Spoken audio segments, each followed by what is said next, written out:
여러분 안녕하세요. 대전 시립미술관장 선승혜입니다. 오늘은 2022년 과학예술대담 미래도시 더 나은 미래를 개최하게 되었습니다. 오늘은 우은택 카이스트 문화기술대학원 학부장이시자 교수님을 모셨습니다. 교수님 안녕하세요. 네, 안녕하세요. 반갑습니다. 네, 네, 운택입니다. 오늘 교수님은 지금 저희가 하는 증강도시, 증강현실, VR, XR에서 최고의 위치에 계신 것 같아요. 그래서 오늘 한 가지 에피소드를 말씀드리면 오늘 오전에 그 워싱턴 DC에서 스미소니언에서 평생 큐레이터를 하신 분이 이렇게 오늘 비가 많이 오는 날인데 우은택 교수님을 만나러 워싱턴 DC에서 오늘 직접 오셨습니다. 그래서 그 회의에 같이 참가하면서 정말 많은 걸 느꼈는데요. 교수님, 요즘에 하고 계시는 연구를 좀 간단하게 설명해 주십시오. 예, 제 연구실 이름이 이제 유비쿼터스 VR 연구실, 줄여서 이제 UVR 연구실이라고 부릅니다. 제가 하는 연구는 현실과 가상을 잘 연결하고 또 현실에서 할 수 없는 경험을 가상에서 하게 만들기도 하고 또 가상의 경험을 현실로 가져와서 할 수 있도록 만드는 연구들을 해오고 있습니다. 그게 제가 지난 한 20년 동안 했던 연구이고 최근에는 이제 이런 우리가 살고 있는 물리적인 공간을 어떻게 역량을 확대할 건지 고민하는 걸 넘어서 이왕이면 이 공간을 점유하고 있는 사람들의 역량을 확대하는 방법으로서의 정강현실 연구하고 있습니다. 그래서 이런 것들이 최근에 주목받고 있는 이 메타버스 연구와 결합이 된다면 현실과 가상이 결합되고 또 시간의 한계, 공간의 한계를 넘어서 다양한 장소에 있는 또 다양한 시간대에 있었던 사람들을 연결하고 만나게 하고 또 협력할 수 있게 만들 수 있고 또 그 결과를 현실에서 또 활용할 수 있게 만드는 연구를 하려고 하고 있습니다. 네, 정말 교수님께서는 굉장히 빠른 시기부터 정말 지금을 상상하셨다는 듯이 이제 연구를 해오셨고, 그래서 사실 오은태 교수님의 연구가 가장 각광받고 있는 것이 아닌가라고 이제 생각을 합니다. 그러면 이제 오늘 사실 주제를 저희가 말씀을 드렸는데 오늘은 우은택 교수님의 도시의 미래는 스마트 증강도시라는 주제로 말씀을 나누려고 합니다. 그리고 이 오늘의 주제는 여러분들께서 2022년 대전 과학예술 비엔날레 미래도시 도록에서 문고로도 나중에 읽으실 수가 있습니다. 그러면 이제 교수님께 좀 오늘도 이제 많은 분들이 많이 궁금해 하세요. 그래서 교수님, 도대체 지속 가능한 미래 도시는 어떤 모습이어야 할까요? 이 지속 가능하다고 하면 사람들이 살고 싶은 도시여야 되지 않을까 하고요. 어, 사람들이 살고 싶은 도시가 되는 데는 여러 가지 이제 매력들이 있어야지 될 텐데, 거기는 사람들이 쾌적하게 살 수 있는 거에서부터 잘 살 수 있는 데까지 다양한 음, 측면들이 골고루 갖춰져야 지속 가능한 도시가 될 수 있을 걸로 생각합니다. 네. 지금 많은 사람들이 지방이 죽는다, 또 농촌이 사라지고 있다 이야기하고 있는데 그 이유는 살기 불편하기도 하고 또 거기에는 우리 경제적인 미래도 안 보이고 굉장히 복합적인 것들이 이제 같이 결합되어 있는 거라고 생각을 합니다. 그래서 음, 지금 사람들이 도시로 몰리고 있는데 그럼 이 도시는 과연 지속 가능한가? 음, 도시가 지속 가능하려면 어떻게 해야 되는가 측면에서 생각해 보면 음. 여러 가지 이슈들이 이제 복합적으로 있을 걸로 생각합니다. 제일 쉽게 설명한다면 내가 살고 싶은 도시여야 지속 가능해지겠죠. 네. 정말 생각을 해보니까 제가 살고 싶은 곳은 어딜까 이제 생각을 하니까 되게 좀 훨씬 더 재미있는 것 같습니다. 그냥 지속 가능한 미래 도시가 뭐지 생각한 그 질문을 내가 살고 싶은 곳은 뭐지 하니까 이제 막 떠오르는 것들이 너무 많고 그렇게 하니까 결국 제 삶하고 굉장히 연결돼 있다. 이제 이런 생각이 이제 드는 것 같습니다. 그렇다면은 이제 지속 가능한 도시, 내가 살고 싶은 도시에 이런 과학 기술이 내가 살고 싶은 곳이 더 좋아지도록 하는데 과연 기여를 할 수가 있는 것일까요? 예, 아마 여러 측면이 있는 것 같습니다. 지금 이제 이 문화가 그 도시를 발전해 나가게 하는 동력이라고 저는 생각을 하는데 이 지역마다 그 도시에 대한 생각들이나 접근하는 방식들이 조금씩 다른 것 같습니다. 네. 우리나라에서는 스마트 도시, 도시의 미래는 다 스마트 도시라고 이야기하고 있고, 정부 차원에서도 우리 세종시, 뭐 부산시 할 거 없이 이제 큰 비용을 들여서 미래 도시를 만들려고 하고 있는데, 우리가 생각하는 스마트 도시, 그러면 일반적으로 과학 기술이 접목돼서 살기 편리한 도시가 이제 첫 번째 우리가 생각할 수 있는 스마트 도시인 것 같고요. 그래서 이제 이게 우리 삶을 얼마나 편리하게 해주는가가 첫 번째 키워드로 대체로 등장을 하는 것 같습니다. 그 외에도 뭐 사람이 중심인 도시라고 하지만 막상 들여다보면 사람 이야기는 별로 없고 과학 기술이 얼마나 도시에 기여할 수 있는지를 주로 이야기를 하는 게 우리나라 스마트 도시인 것 같고, 네. 거기에 비하면 제가 이제 유럽에 가보면 유럽이 생각하는 또 스마트 도시는 우리하고 좀 많이 또 결이 다른 것 같습니다. 유럽에서 접근하는 스마트 도시는 사람들이 그 지속적으로 잘 살 수 있게 하는데 기술이 어떻게 도움이 될 수 있는가를 고민하는 것 같아요. 그래서 이제 진짜 거기는 이미 우리가 살고 있는 도시가 있고 그 도시가 지속 가능하도록 만드는데 기술이 어떻게 기여할지를 주로 생각하는 것 같습니다. 그래서 이제 유럽은 오래된 도시들이 잘 보존돼 있고 그 안에 사람들이 살고 있고 또 앞으로도 그 지속적으로 사람들이 잘 살 수 있게 만들어내는 관점에서 이제 미래 도시를 접근한다면 앞에 설명드렸던 것처럼 우리는 이 미래 도시를 기술을 가지고 어떻게 바꿀 수 있는가, 그러다 보니까 사람이 살고 있지 않은 허허벌판에 새로운 도시를 건설하는 방향으로 미래 도시를 우리는 접근을 하고 있는 것 같아요. 그래서 어느 쪽이 더 좋은가는 우리가 따져볼 점들이 많긴 하겠지만 이 두 대륙 간에 참 다른 접근을 하고 있다 이런 생각은 하게 됩니다. 네, 너무나 지금 흥미로운 아주 말씀을 해주셨습니다. 이제 우리가 잘 살고 싶은 도시, 근데 지속 가능한 도시. 그런데 이제 스마트 도시 했을 때는 사람이 잘 보이지 않는데 유럽의 많은 도시의 미래를 생각할 때는 지속 가능성, 또 그 안에 이미 살고 있던 사람들을 중심으로 좀 생각을 한다. 이렇게 말씀해 주셨습니다. 그러면은 저희가 지금 미래도시 비엔날레를 해보니까 저도 아주 유사한 걸 느꼈는데요. 뭐 영국에서 온 작가가 말하는 어떤 미래도시, 프랑스에서 온 사람이 말하는 미래도시가 조금씩 다 결이 달랐던 것 같아요. 그래서 그리스에서 오신 분은 뭐 아테네 바다가 나오기도 하고, 또 프랑스에서 나오신 작가님들은 어떤 생명체가 나오기도 하고, 영국은 어떤 고고학의 어떤 학문의 메카답게 고고학을 또 미래 도시의 연속 지속 가능한 것을 뭐 생각하기도 하고 굉장히 나라마다 차이가 있고 생각도 좀 다양했던 것 같습니다. 그러면은 교수님 조금 더 그 외국의 사례들을 좀 이제 소개해 주시는 사람들이 너무 재밌어 할 것 같아요. 그래서 뭐 미국, 영국, 일본, 뭐 유럽 등의 나라들 중에서 어떤 지속 가능한 미래 도시 중에서 교수님이 좀 흥미롭게 보신 도시들이 있으십니까? 예, 근데 이제 우리가 보통 이제 미래 도시 이야기할 때 이제 몇 가지 이슈들을 동시에 이야기하게 되는데 네. 이게 그 생태적인 관점에서는 우리가 얼마나 살기 편한가, 지금 이제 쾌적하게 살 수 있는가, 지금 자연환경과 우리가 그 공존할 수 있는가, 뭐 이런 것들이 이제 중요한 이슈가 되고, 또 이제 사회 문화적으로 지속 가능한가, 거기는 사람들이 오랫동안 살아왔고 또 앞으로도 살아가야 되는데 여기에 다양한 사람들이 평등하게 지금 이제 그 포용성 있는 도시로 지속 가능한가 측면에서 이제 사회 문화적인 관점도 있을 수 있는 것 같고, 또 이게 도시이기 때문에 여기서 내가 경제적인 자족을 또 해야지 되는 상황입니다. 그래서 이제 경제적으로 내가 불편하지 않게 살아남을 수 있는가, 이런 것들이 이제 복합적으로 도시를 이야기하게 되는데 이 각각에 대해서 이제 어느 분야에 좀 더 가중치를 두느냐가 이제 나라마다 조금씩 성격이 다른 것 네. 같고, 아까 제가 설명드렸던 것처럼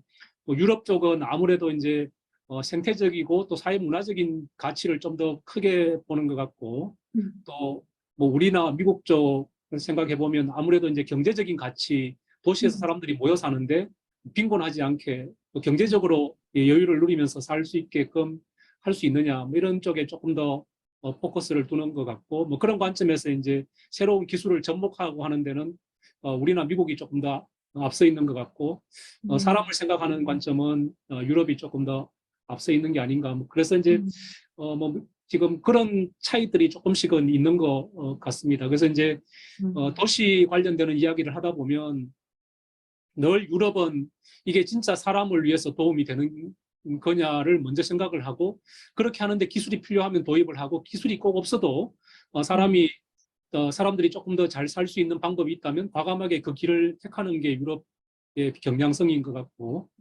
우리는 이제 사람 이전에 기술을 얼마나 잘 활용해서 도시를 효율적으로 관리하게 만들 거냐, 또 이제 그 안에 있는 사람들이 편리하게 살게 만들 거냐를 음, 중심으로 이제 미래 도시를 생각하는 것 같습니다. 그러다 음, 보니까 이제 아무래도 기존에 있는 사회 문화적인 그 포용성보다는 새로운 기술 음. 관점에서 보는 뭐 그런 차이들이 확연하게 있다 이런 걸 최근에 관련되는 분들하고 이야기하면서 좀 많이 저도 느끼는 부분입니다.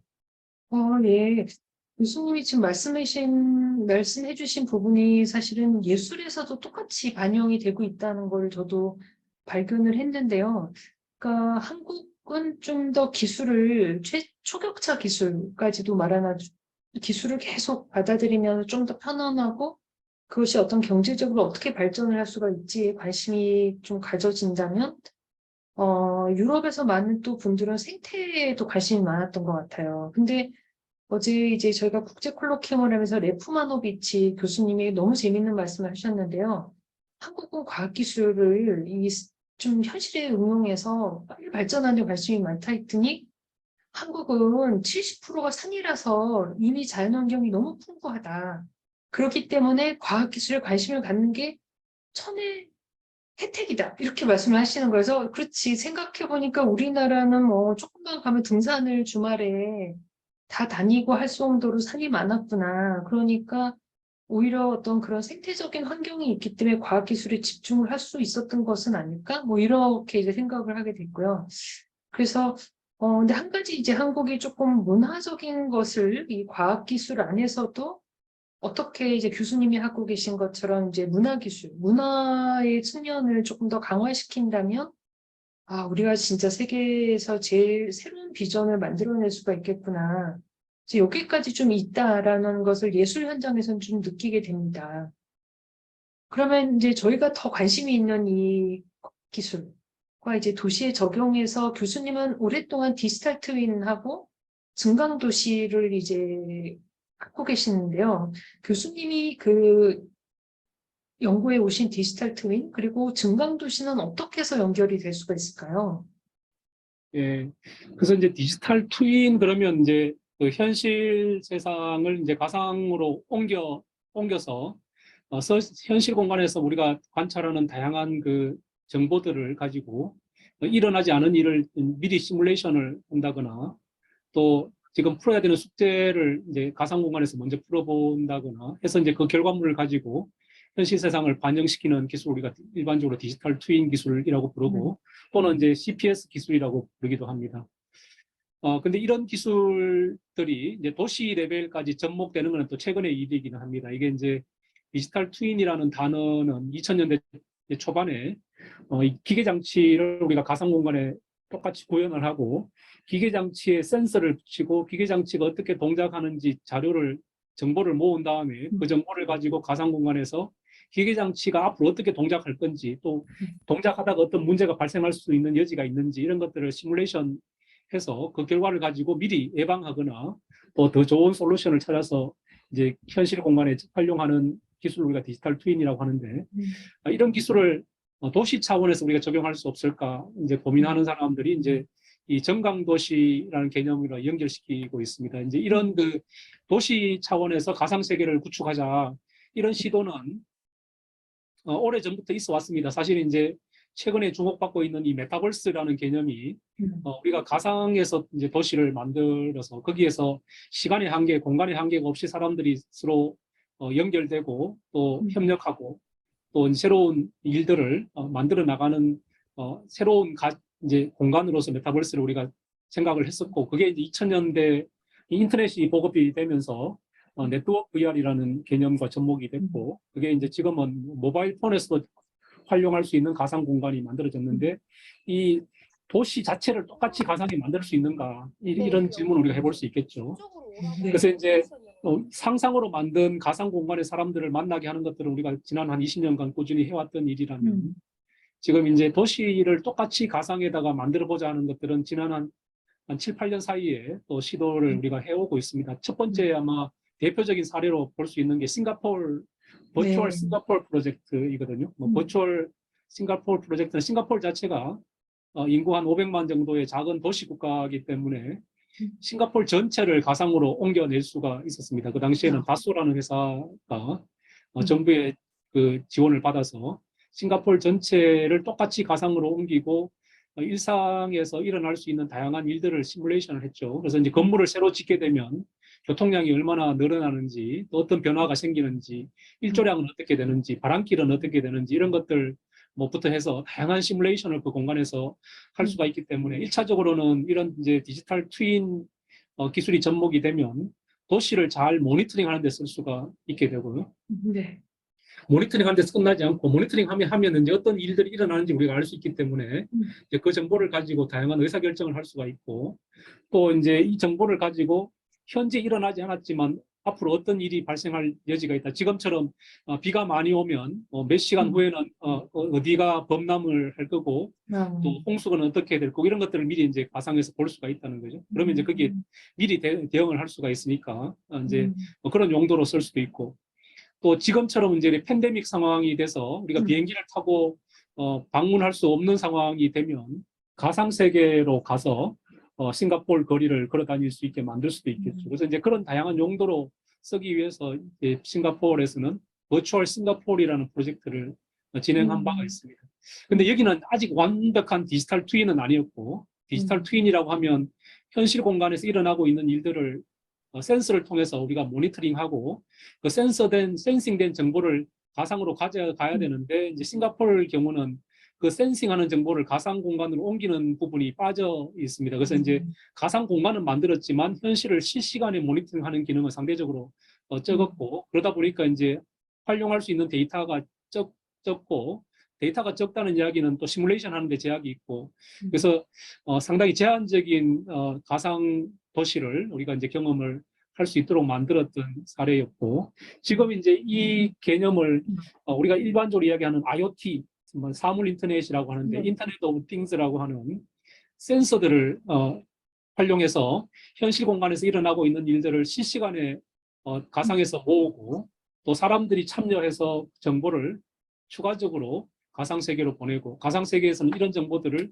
효과적으로 해석하고 해석한 정보를 가지고 일어나지 않은 일들을 미리 시뮬레이션 해볼 수 있게 하거나 또 갈 수 없는 곳을 가게 하거나 또 만날 수 없는 사람들을 만나는 공간으로 활용하게 할 수도 있겠죠. 이런 것들이 이제 디지털 트윈이 할 수 있는 역할인 거고 메타버스는 그 위에 또 상상으로 만드는 공간으로 확장을 할 수가 있게 됩니다. 그래서 이제 이런 기술들을 가지고 우리가 도시에 적용한다면 도시가 좀 새로운 측면에서 역량이 확장되는 게 아닌가 이런 생각을 저도 해봅니다. 네. 제가 대전시립미술관 관장으로 2019년에 부임을 해서 교수님한테 교수님 특강을 저희가 미술관에 준비했을 때 디지털 트윈을 배웠던 것 같아요. 그래서 그렇게 제가 그때 궁금했던 건 현실을 가상에 똑같이 옮기려고 하는구나 이런 아이디어가 있다. 근데 야 그렇구나 이렇게 생각을 했고 또 이제 몇 년이 흘러서 이제 증강도시 그러니까는 현실보다 어떻게 보면은 더 이제 시뮬레이션을 해서 또 추측도 할 수 있고, 아, 이런 도시의 개념이 가능하구나, 이렇게 생각하고 있던 차에 작년에는 이제 메타버스가 오는구나. 그래서 굉장히 그다음에 예술계에 있는 사람으로서는, 디지털 트윈은 그냥 쌍둥이, 이렇게 디지털로 만든 쌍둥이. 그러면 그냥 똑같이 그린 거, 이렇게 현실을 똑같이 그린 거, 그 다음에는 증강도시와 도시를 좀 더, 잘 사는 도시, 그 다음에 증강된 도시를 하는 거. 근데 메타버스는 굉장히 소설 제목에도 나와서 그런지 상상력을 자극하는 이름인 것 같습니다. 그래서, 야, 이게 뭐지? 하는 순간, 무한히 이제 상상을 하게 되는 것 같아요. 그래서 마치 그 단어가 나왔다고 하는 메타와 유니버스에서 어떤 유니버스라는 게 우주 이런 게 있기 때문에 저희가 뭐 형이상학, 메타의 세계들, 그러니까 인간이 상상할 수 있는 것들의 무한히 확장될 수 있는 정말 새로운 세계, 새로운 미래, 어떤 나의 환상을 어떤 실현할 수 있는 새로운 가능성들을 좀 상상하게 되는 것 같습니다. 그렇다면 메타버스와 그다음에 증강도시 말씀하신 이런 것이 어떻게 활용이 이제 연결이 될 수가 있을까요? 예, 그래서 이제 메타버스가 상상의 가상, 이제 가상의 세상인데 상상으로 만들어내는 가상의 세상이라고 본다면 그 상상의 그 밑바닥에는 우리가 이제 상상의 상자가 이제 코끼리 상자라고도 하는데 이 코끼리 뼈를 기반으로 해서 이제 생각을 해야 되겠죠. 그런데 그게 없으면 그냥 흑우가 되는 거니까 이 메타버스는 이 디지털 트윈이라는 코끼리 뼈를 매개로 해서 사람의 그 생각을 확장시켜 놓은 이제 가상의 세계, 그래서 이제 확장 가상 세계라고 부를 수가 있을 것 같습니다. 그래서 이제 이 확장 가상 세계는 현실에 기반을 두고 있다는 게 그냥 가상 세계하고는 다른 거죠. 그래서 이제 네. 메타버스는 현실에 기반을 두고 있다. 근데 이게 가상의 세상에 만들어졌기 때문에 이 가상의 세계는 우리가 이제 키보드나 마우스, 커서 이런 걸 가지고 접근하거나 거기서 탐색을 할 수는 없고 현실에 내 몸이 있는 것처럼 그 가상에도 내 몸을 대신하는 아바타가 있어서 이 아바타를 통해서 가상 공간을 탐색할 수 있게 되고 근데 이 가상 공간은 혼자 노는 공간이 아니고 전 세계에서 사람들이 아바타를 통해서 모이는 공간이기 때문에 아바타를 매개로 해서 또 사람들을 만나게 되고 만나는 사람들과 다양한 일상의 활동을 할 수 있게 되고 네. 그중에서도 이제 경제적인 활동을 할 수 있게 되는 장점이 있는 거죠. 그래서 이제 가상의 세상에서 만나서 뭔가 활동을 하는데 그 활동의 결과물이 경제적인 가치를 만들어낸다. 그래서 사람들이 이제 메타버스에 관심을 가지게 되는 거고 이 경제적인 가치가 만들어졌는데 이걸 어떻게 보존할 건가의 관점에서 우리가 이제 NFT를 이야기를 하게 네. 되는 것 같습니다. 그래서 이제 거기는 내가 만든 경제적인 가치를 보존할 수 있는 방법들이 열려 있는 거죠. 그래서 이제 이런 메타버스를 그럼 우리 일상에서는 어떻게 활용할 건가의 관점에서 생각해 보면 이 메타버스가 원래 일상에서 출발한 거기 때문에 이 결과물들을 일상으로 가져올 수 있는 방법이 있으면 좋겠죠. 근데 그 방법이 정강현실이라는 겁니다. 그래서 이제 이 디지털 트윈을 기반으로 현실을 가상으로 옮기고 또 옮겨진 가상을 매개로 해서 또 다른 가상 세계를 우리가 만들어낼 수 있고 거기는 다양한 경험을 할 수가 있게 되는데 이 경험을 현실로 가져오는 방법이 이제 가상현실 또는 정강현실을 통해서 우리가 현실에서 체험할 수 있게 만들어낸다는 거죠. 네. 그래서 이제 이 정강현실은 개인이 이 가상세계의 경험을 현실에서 할 수 있게 도와주는 중요한 개인화된 플랫폼이다. 저는 이렇게 생각을 하고, 네. 이게 이제 도시 차원으로 이제 확대가 된다면 우리가 뭘 할 수 있냐 하면, 지금 이제 도시의 공간, 도시에서 우리가 중요하게 생각하는 랜드마크, 이런 것들이 가상세계로 갈 수 있는 중요한 그 채널이 되는 거죠. 미디엄이 되는 겁니다. 우리가 네. 이제 영화에서 보면 넷플릭스 같은 걸 보면 이제 공중전화 박스를 가야 이제 가상으로 가게 되거나 빠져나오게 되는 건데 이제 그런 매개로서의 이 정강 현실이 필요하다는 거죠. 내가 안경을 쓰면 안경을 쓰는 순간 가상이 내가 있는 현실로 와서 결합이 되고 현실에서 다양한 가상 경험을 할 수 있게 만들어 주게 되고 이게 이제 특정한 연구실이나 실내 공간이 아니라 내가 길거리를 다니면서 그런 경험을 할 수 있게 만드는 게 저는 이제 정강도시 이렇게 이름을 붙였습니다. 그래서 이제 이 정강도시를 통해서 길에서도 내가 필요하면 필요한 다양한 정보를 접근하고 활용할 수 있고 또 이 공간을 매개로 해서 또 새로운 공간을 경험할 수도 있게 만들 수도 있는 도시. 그래서 이런 것들을 활용하게 된다면 이 도시의 역량이 확장될 뿐만 아니라 도시를 사는 사람들의 역량도 확장되는 도시로 될 수 있지 않을까. 그런 관점에서 본다면 또 우리 기술 관점에서는 우리 대전이 또 그런 요소 기술을 다 잘 할 수 있는 도시이기도 하기 때문에 저는 이게 대전이 이 정강 도시를 하기에 가장 적합한 도시가 아닌가 이런 생각도 해봅니다. 네. 지금 갑자기 말씀을 듣는데 머릿속에서 미래 도시가 확 상상이 이제 되는 것 같아요. 그래서 이제 앞으로는 메타버스하고 증강도시가 연결되면서 내가 길을 가다가도 잠깐 공원에서 또 어떤 여러 나라 사람들하고 또 회의도 할 수가 있는 거고, 또 회의를 하다가도 또 어떤 공간에서 만나고 그 안에서 제가 경제 활동도 하는 거고, 또 그게 또 인류의 지속 가능성하고 다시 연결이 되고, 그러면서 또 굉장히 개인화된 플랫폼이라는 게 좀 저는 되게 좋은데요.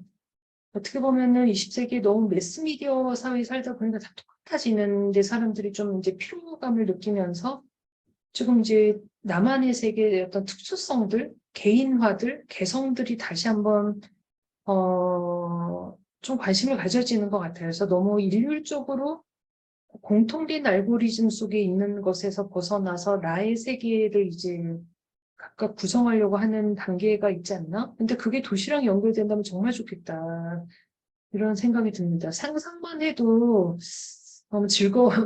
저 같은 경우는 너무 즐거운 것 같아요. 그래서 아까 말씀하신 예술 같은 경우는 환상이란 말을 좀 잘 쓰거든요. 판타지. 그리고 월트 디즈니가 판타지야, 뭐 환상곡 이렇게 썼듯이 그런 것들이 어떤 현실 속에서 연결이 된다면 또 다른 세상이 나오겠다. 그래서 아마 저는 환상현실이라고 좀 이름을 붙여보는 것 같아요. 그래서 교수님이 하시는 것 안에서 예술이 어떤 활동을 할 것인가를 보면 자신의 환상들을 현실로 만들어내고 현실이 다시 환상이 되는 이런 아주 새로운 시대에 우리가 어느 단계에 아주 아마 좀 첫 단계에 살고 있지 않나라는 생각이 드는데요. 그렇다면 이제 교수님이 대전 또 가능성이 많다라고 말씀해 주셨습니다. 그렇다면 이제 또 교수님 논문 목차 중에서 디지털 트윈 기반의 메타버스와 연동한 증강 도시의 실현이라고까지도 말씀을 해주셨는데요. 이것은 어떤 의미의 말씀이십니까? 예, 그래서 지금 이제 이 메타버스 관점에서 보면 그냥 상상으로 만들어내는 이제 가상 세계인데 이 가상 상상을 현실로 가져오는 것도 재미있는 일이고 아마 예술적인 상상력을 접목한다면 현실 공간에서 굉장히 재미있는 경험을 할 수 있을 텐데 저는 이제 기술하는 입장에서는 이제 예술적인 상상력 이전에 이제 현실의 문제를 어떻게 풀 건지가 일차적인 관심이기도 합니다. 그래서 이제 이 현실의 다양한 문제를 풀려면 현실이 어떻게 움직이는지를 우리가 잘 관찰하고 그 정보를 모아서 해석하는 단계가 필요합니다. 이제 그런 관점에서 봤을 때 현실에서 일어나고 있는 일을 현실 같은 가상에서 우리가 정보를 해석하고 가시화해야 될 필요가 있고 이제 그런 관점에서 디지털 트윈이라는 게 필요하고 근데 이게 이제 디지털 트윈으로만 끝나면 안 되는 것이 디지털 트윈은 내가 그 정보를 보는데 사람들이 만족하는 틀이라면 이 메타버스는 전 세계에 있는 사람들 누구든지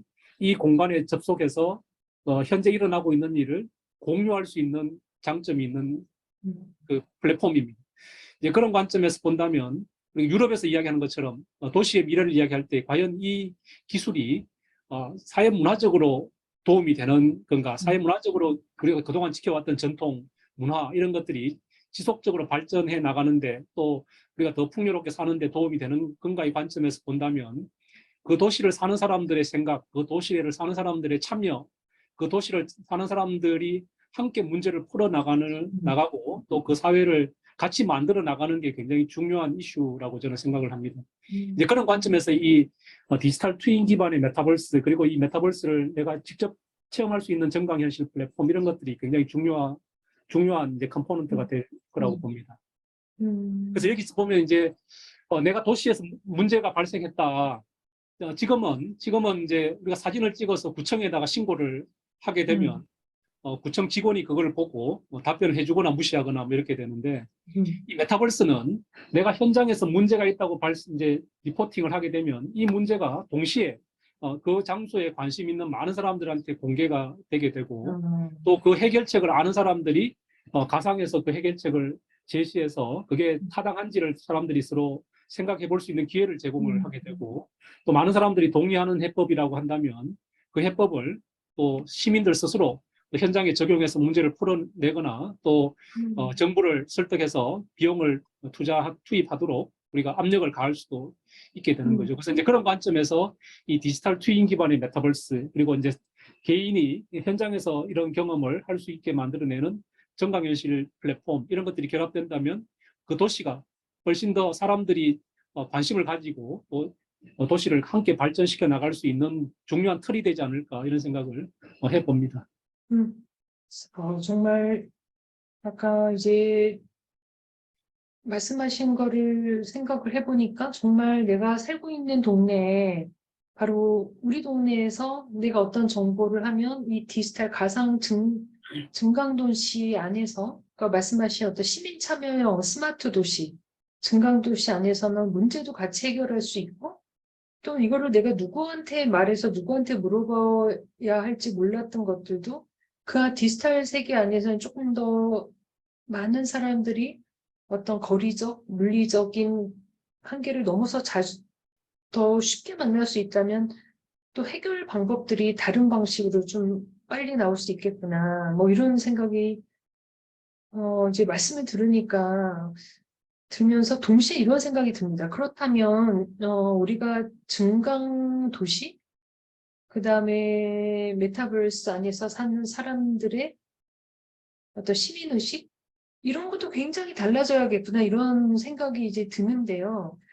여기 원래는 제가 준비했던 질문은 아닌데 떠올랐어요, 교수님. 그래서 그렇다면 그 우리가 메타버스, 그다음에 뭐 증강도시, 스마트 도시에서 살아야 될 사람들의 어떤 시민의식 이런 건 어떤 마음가짐으로 사는 게 좋을까요?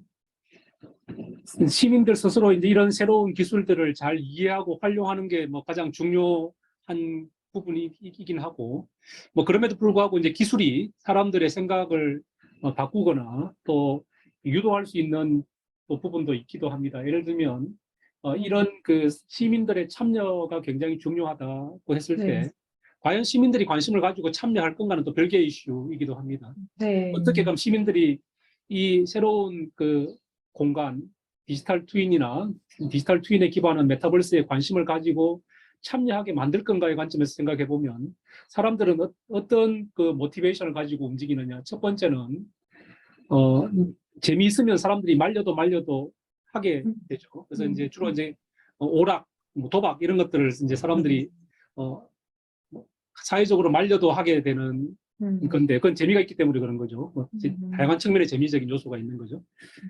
또 그게 없으면 이거는 뭐 강제적으로 해야 되는 의무 사항이다. 그러면 또 하기도 하는 거죠. 우리가 학교 가는 것처럼 학교 가는 게 그렇게 썩 재밌지는 않지만 이게 뭐 의무적으로 가야 되는 거다 하면 사람들이 또 가고 또 네, 뭐 예비군 훈련 이게 뭐 강제로 해야 되는 거다 하니까 이제 사람들이 이제 가는 것처럼 뭐 강제로 의무 사항을 만들면 또 동원되기도 하고 근데 의미도 없고 재미도 없다. 그러면 이제 사람들이 움직이는 방법은 뭔가 이제 보상을 해주는 거죠. 아, 적절한 보상 시스템이 갖춰지면 또 네, 움직이기도 합니다.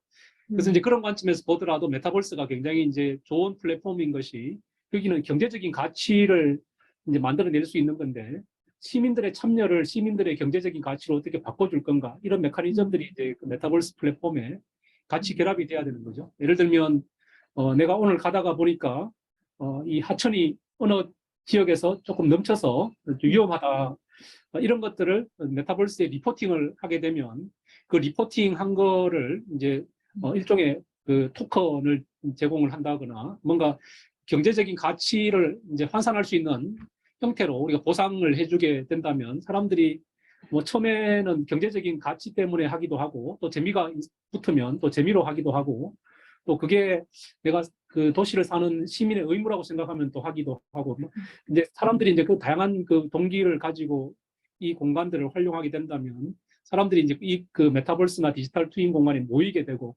모여서 또 의미 있는 일을 찾게 되고 또 가치 있는 일들 하다 보면 이제 커뮤니티가 점점 커지고 또 그 커뮤니티에서 하고 있는 일들을 중심으로도 새로운 문화가 형성이 된다면 이제 이게 가상에 머무르지 않고 또 현실 공간으로 이어지게 만들어내는 게 정강현실이기 때문에 이런 정강현실을 통해서 우리가 물리적인 공간에서는 할 수 없었던 일, 물리적인 공간에서는 만날 수 없었던 사람들을 만나게 되고 또 아이디어를 빌리게 되고 협력을 해서 또 풀 수 없는 문제를 같이 풀어내게 되고 그런 게 또 새로운 도시의 문화가 된다면 그 도시가 또 사람들이 또 찾는 도시가 되는 또 요인도 되지 않을까 하는 생각도 해봅니다. 지금 교수님 말씀 속에 미래 도시가 그려졌습니다. 그려졌습니다. 그러니까 의미 있게 하고, 그 다음에 재미있게 하고, 네, 마지막으로는 보상, 가치, 가치의 보상, 보상의 가치. 이런 것이 있어야 하고 그 안에서 전혀 증강 현실이 없었다면 만날 수도 없었던 많은 사람들을 다시 만날 수가 있게 되고 그런 어떤 메타버스가 됐던 증강도시가 됐던 이런 가상의 세계가 다시 현실로 오면서 현실을 또 바꿀 수 있는 하나의 동력이 되기도 하고 다시 이게 가상과 현실이 굉장히 뭐 유기체처럼 살아있게 이제 하나의 생태계라고 할까 유기체라고 할까 이렇게 이제 바뀌겠구나 뭐 이런 생각까지 해보게 됩니다. 그러면은 이제 여전히 그렇지만 이제 증강 이렇게 아주 저희가 낙관적으로 미래 도시를 보기도 하지만 또 이제 많은 예술가들의 특징이 하나가 있어요. 제가 이제 미술관장을 하면서 미래 도시 이렇게 전시 주제를 정하고 이제 저희 큐레이터 팀에서 전체 전시 구성을 하면서 막 토론을 했어요. 그래서 각자 미래 도시가 무엇인가 생각을 해보자. 그랬더니 어떤 사람은 항상 미래를 꿈꿨다. 한때 미래였던. 이 사람들이 계속 한때 미래를 생각했고 그 생각한 게 실현이 되기도 하고 안 되기도 한다. 이런 의견도 하나 있었고 또 하나는 인간이 계속 디지털 기술을 만들지만 역시 땅에서 사는 사람이고 언젠간 죽게 돼 있고 이러기 때문에 이 땅이 중요하다. 그렇지만 정치체제, 어떤 정치체제를 가질 것이냐, 이제 테라폴리스, 뭐 생물학자의 말을 빌리기도 하고, 근데 이제 저는 특히 관심을 가진 건 맨 마지막 저희 한 부분인데 무한 교차로. 이제는 기술이 굉장히 빠른 속도로 발전하고 있고 상상하기 어려운 것들이 마구 펼쳐지고 있기 때문에 그 미래 도시의 가능성들이 무한하다, 인피니티라고 표현을 한 거예요. 그래서 바로 이거다. 이제 우리가 상상하는 대로 이루어지고 상상이 무한히 가능한데 그 상상에서 끝나는 게 아니라 현실이 될 수가 있다. 이제 이런 것을 사실 언어로 해냈다는 거는 굉장하다고 저는 느꼈는데요. 그럼에도 불구하고 이제 아직 이런 가상 세계, 그다음에 디지털 트윈 세계, 증강도시 세계에 대해서 어떤 해결해야 될 문제가 아직도 많다. 이렇게 말하는 사람들도 있는 것 같아요. 그중에서 이제 제일 필요한 건 도대체 두 가지를 질문하고 있는 것 같아요. 그 데이터를 다 어디서 모을 것이냐?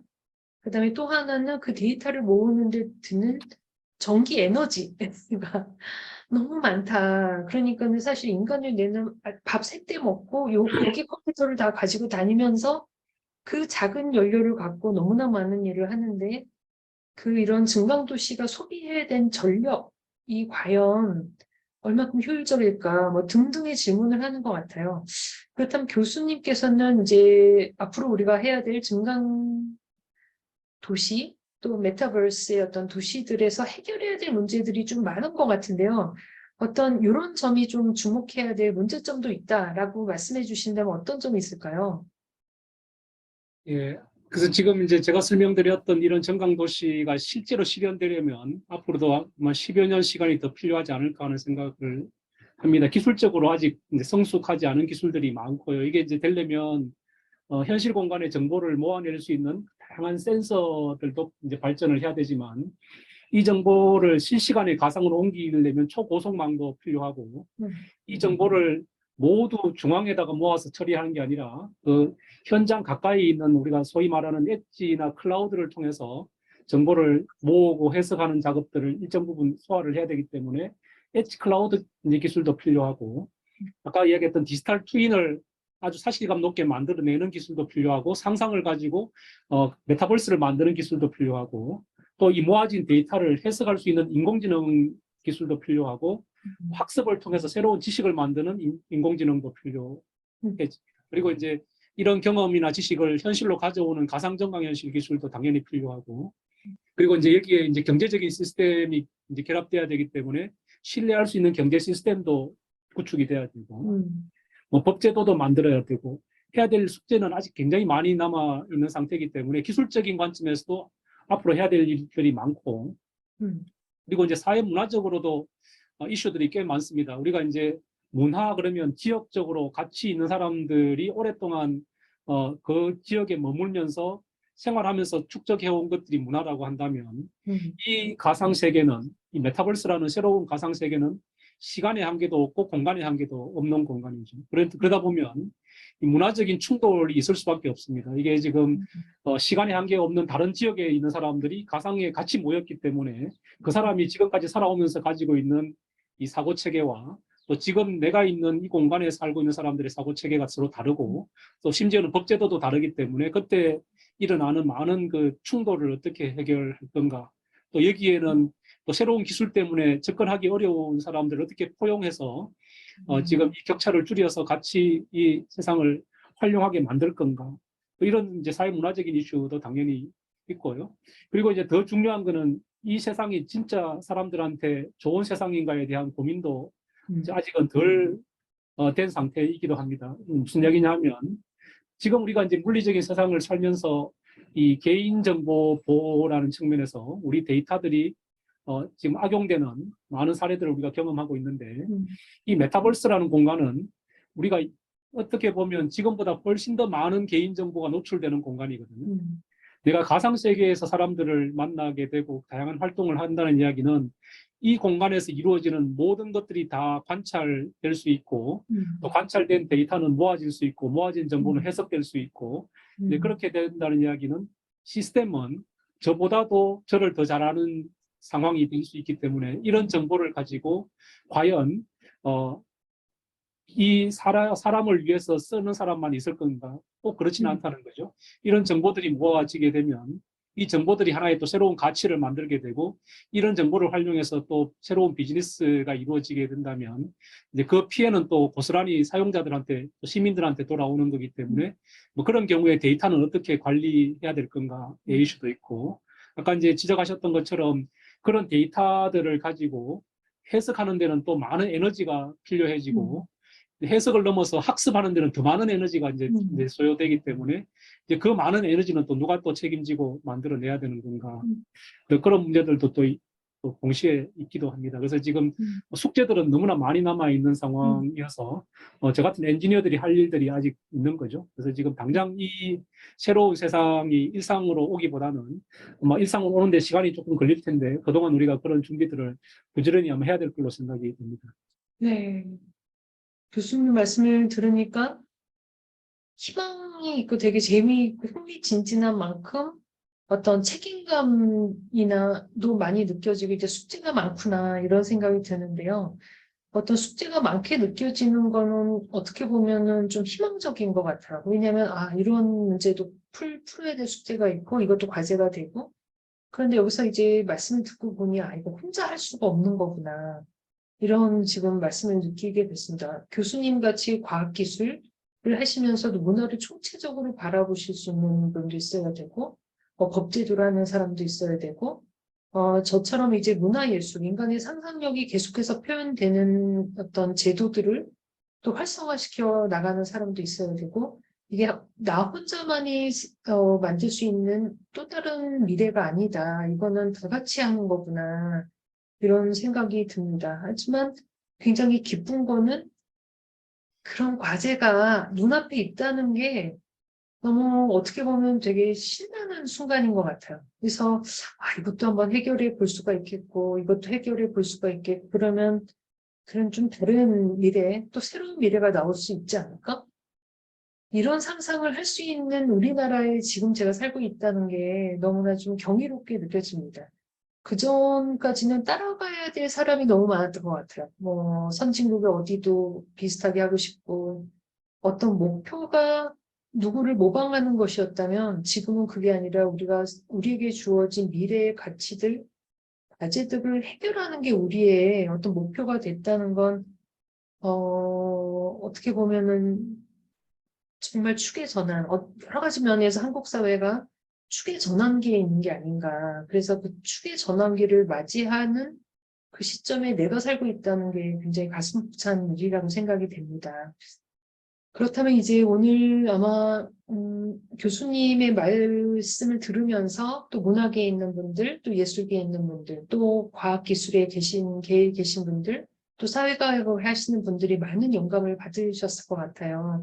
그러면 이제 마지막으로 이제 대담을 좀 마무리하려고 하는데요. 오늘 이제 긴 시간 같이 해주신 분들께 오늘의 재언이자 이거를 꼭 좀 다시 한번 기억해 주셨으면 좋겠다라는 말씀을 들으면서 오늘의 대담을 마무리하려고 합니다. 예, 지금 이제 이 정강 도시라는 개념은 우리가 이제 상상으로 만든 가상 세계를 우리가 현실에서 활용할 수 있게 만드는 새로운 방법이기도 합니다. 더더군다나 우리가 대전에 살고 있는데 이런 그 정강 도시를 만들 수 있는 핵심 기술이 있는 곳이 또 대전이기도 하고요. 자본은 서울에 밀집돼 있지만 기술만큼은 대전에 있다. 그래서 우리 대전이 뜻을 모으면 이런 새로운 도시는 대전이 먼저 만들 수도 있지 않을까 하는 생각도 듭니다. 그래서 이제 이런 새로운 공간은 예술가들한테는 상상의 공간, 상상을 확장할 수 있는 새로운 미디엄이기도 하고 또 저 같은 엔지니어들에게는 우리 도시가 가지고 있는 문제, 우리 사회가 가지고 있는 문제를 풀 수 있는 또 실험장이기도 합니다. 그래서 이제 이런 새로운 가능성을 가지고 우리 대전이 좀 새로운 도전을 한번 해봤으면 좋겠다 그 생각이 되는데 지금 많은 사람들이 지방이 소멸하고 있다. 젊은 사람들이 지방을 떠나고 있다. 특히 대전은 영구 중심 도시임에도 불구하고 젊은 사람들이 정착하지 못하고 떠나는 상황에 놓여 있는데 이 문제를 어떻게 풀 건지를 잘 생각을 해보면 사람들이 왜 더 큰 도시를 찾아서 떠나는가? 어떤 미래를 꿈꾸고 사람들이 대전을 탈출해서 서울로 가고자 하는가, 또 서울을 떠나서 더 큰 도시로 가고자 하는가를 생각해 보면 역시 아까 이제 도시의 관점에서 보면 내가 잘 살 수 있는 도시, 경제적으로 잘 살 수 있는 도시, 문화적으로 잘 살 수 있는 도시, 그리고 내가 건강하게 또 뭐 자녀들의 교육적인 혜택 이런 것들을 골고루 누릴 수 있는 도시를 찾아서 떠나는 게 아닌가 생각이 듭니다. 이제 그렇다면 이 메타버스가 그 문제를 과연 해결해 줄 수 있는가? 우리가 이야기하는 메타버스와 결합되어 있는 정강도시가 그 문제를 해결해 줄 수가 있는가? 우리가 대전에 살면서 서울이나 뉴욕에 사는 것처럼 문화적인 혜택을 누릴 수 있게 해줄 수 있는가? 의료 혜택을 누릴 수 있게 해줄 수 있는가? 또 자녀들의 교육 문제를 해결해 줄 수 있는가? 이 메타버스가 그런 문제를 해결해 줄 수 있는 중요한 플랫폼이 되게 만들어낸다면 굳이 우리가 복잡한 서울로 또 해외 도시로 가지 않더라도 대전에서 더 즐겁고 행복하게 살 수 있는 게 아닌가 이런 생각을 해봅니다. 그래서 이제 우리 대전이 가지고 있는 역량을 잘 모아서 또 그런 도시를 같이 만들어 나가면 좋겠다는 말씀을 드리면서 오늘 제 이야기를 마무리하려고 합니다. 뭐 질문이 있으신 것 같은데 질문이 있으시면 잠깐 같이 논의를 해봐도 네, 좋겠습니다. 네, 아유, 정말 마지막에 약간 울컥했습니다. 오늘 질문 좋습니다. 우리원 선생님 질문해 주시기 바랍니다.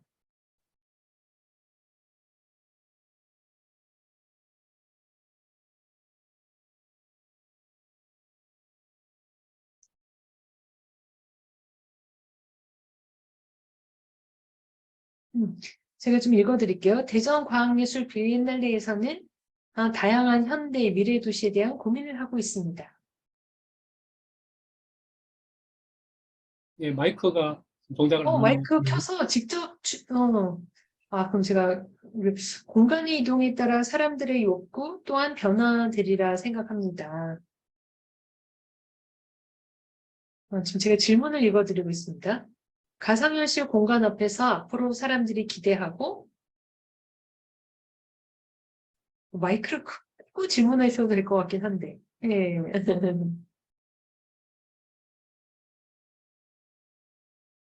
가상현실 공간 속에서 앞으로 사람들이 기대하고 필요하게 여기는 것을 무엇일지 교수님이 문화적인 측면에서 질문을 하셨습니다.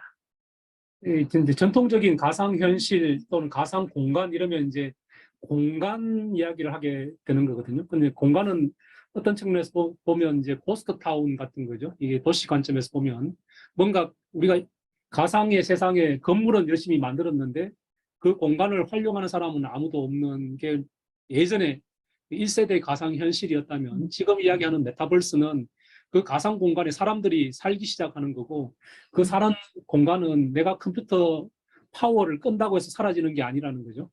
예전에 이제 우리가 이야기했던 가상현실이라고 하면 내가 파워 스위치를 켜는 순간 만들어졌다가 내가 경험하고 파워 스위치를 끄면 사라지는 다시 또 켜면 처음부터 리셋되는 공간이 가상현실이었다면 지금 메타버스는 세계이기 때문에 공간이 아니라 세계이기 때문에 거기는 사람들이 다양한 활동을 하게 되고 그 공간은 내가 로그아웃 한다고 해서 사라지는 공간이 아니고 지속되는 이제 공간인 거고, 그게 현실 공간이랑 되게 된다면 현실에서 활용도 할 수 있게 되는 공간인 거죠. 그런 공간이기 때문에 사람들이 모여 있기 때문에 거기는 사람들이 만들어내는 새로운 문화가 거기에 있게 될 거고, 그 공간은 현실하고 같은 디지털 트윈에서 출발하기는 하지만 거기에 상상으로 만들어내는 또 가상의 세계가 존재할 수 있기 때문에 거기에는 다양한 형태의 새로운 경험도 가능해지고 또 새로운 커뮤니티도 만들어질 수가 있고, 그 커뮤니티는 다양한 활동을 하면서 또 새로운 또 문화도 만들어 갈 걸로 생각합니다. 그렇지만 지금 이제 우리가 물리적인 공간에서 사는 것처럼 옆집에 누가 있고 이런 게 아니고, 이 옆집은 수시로 바뀔 수도 있는 거고 때에 따라서는 지속될 수도 있는 거고, 다양한 가능성들이 존재하는 새로운 공간인 거죠. 이제 그 공간의 의미 이런 것들은, 의미에 대한 해석은 제 영역은 아닌 것 같고, 그런 공간을 만들고 활용하는 것은 제가 할 수 있는 일이지만 거기에 의미를 부여하고 거기에서 어떤 활동을 하게 할 건지는 또 다른 영역인 것 같습니다. 네. 저희처럼 의미를 해석하는 게 전문인 사람들은 갑자기 너무나 많은 의미들이 떠오르고 해석을 막 하고 싶어지기 시작을 합니다.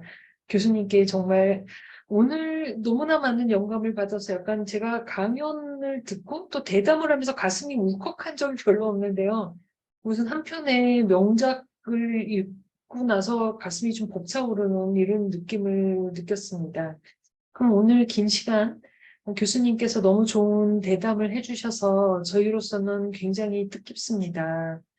예, 그래서 뭐 그래서 도시 이전에 이제 네, 우리는 메타버스에서 새로운 형태의 미술관부터 우리가 시도를 한번 해서 만드시죠. 사람들한테 새로운 네, 가능성을 보여줄 수 있으면 좋을 것 같습니다. 네, 진짜 새로운 도시 미술관.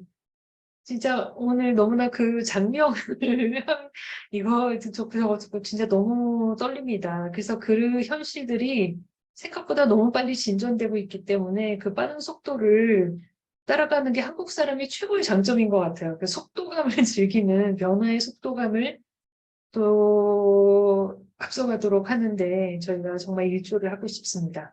오늘은 2022년 과학예술미당 미래도시 더 나은 미래, 도시의 미래는 스마트 증강도시를 주제로 오은택 카이스트 문화기술대학원 학부장님이시자 교수님과 함께 말씀을 나누었습니다. 저는 대전시립미술관장 그리고 카이스트 문화기술대학원 겸직교수 선승혜였습니다. 감사합니다. 네, 고맙습니다. 고맙습니다.